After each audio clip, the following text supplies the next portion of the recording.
আসসালামু আলাইকুম আরহামতুল্লাহ।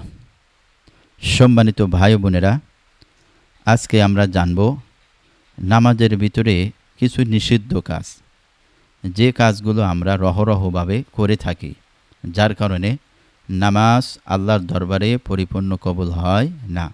সম্মানিত ভাই বোনেরা, আগে এ সম্পর্কে আমরা একটা হাদিস জেনে নেই।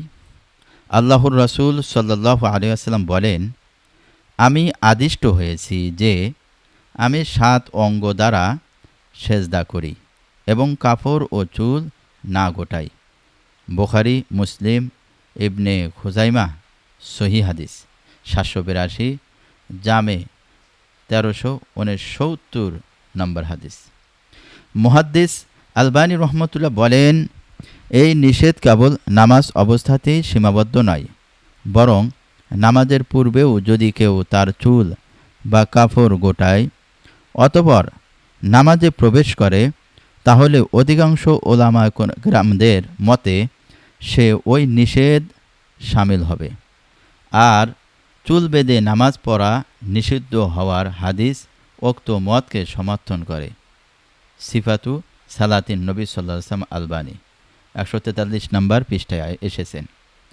এখান থেকেই বহু ওলামা বলেছেন যে জামার আস্তিন বা হাতা গুটিয়ে নামাজ পড়া মাকরুহ, নিষেধ।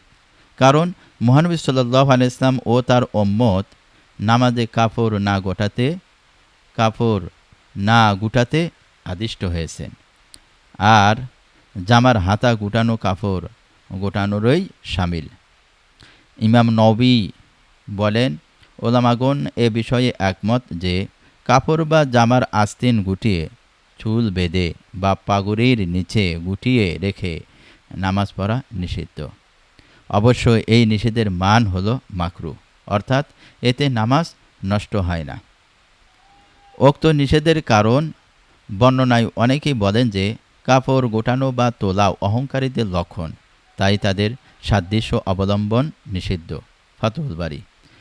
অবশ্য কাপড় খুলে গেলে তা পরা উক্ত নিষেধের আওতাভুক্ত নয়, বরং লজ্জাস্থান খুলে যাওয়ার আশঙ্কা হলে তো নামাজ অবস্থাতেই পরা ওয়াজিব।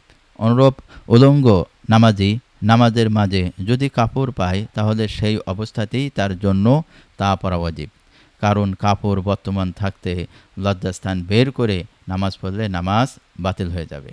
নামাজ পড়তে পড়তে খুব শীত লাগলে এবং পাশে কাপড় থাকলে নামাজি নামাজের মধ্যেই তা পড়তে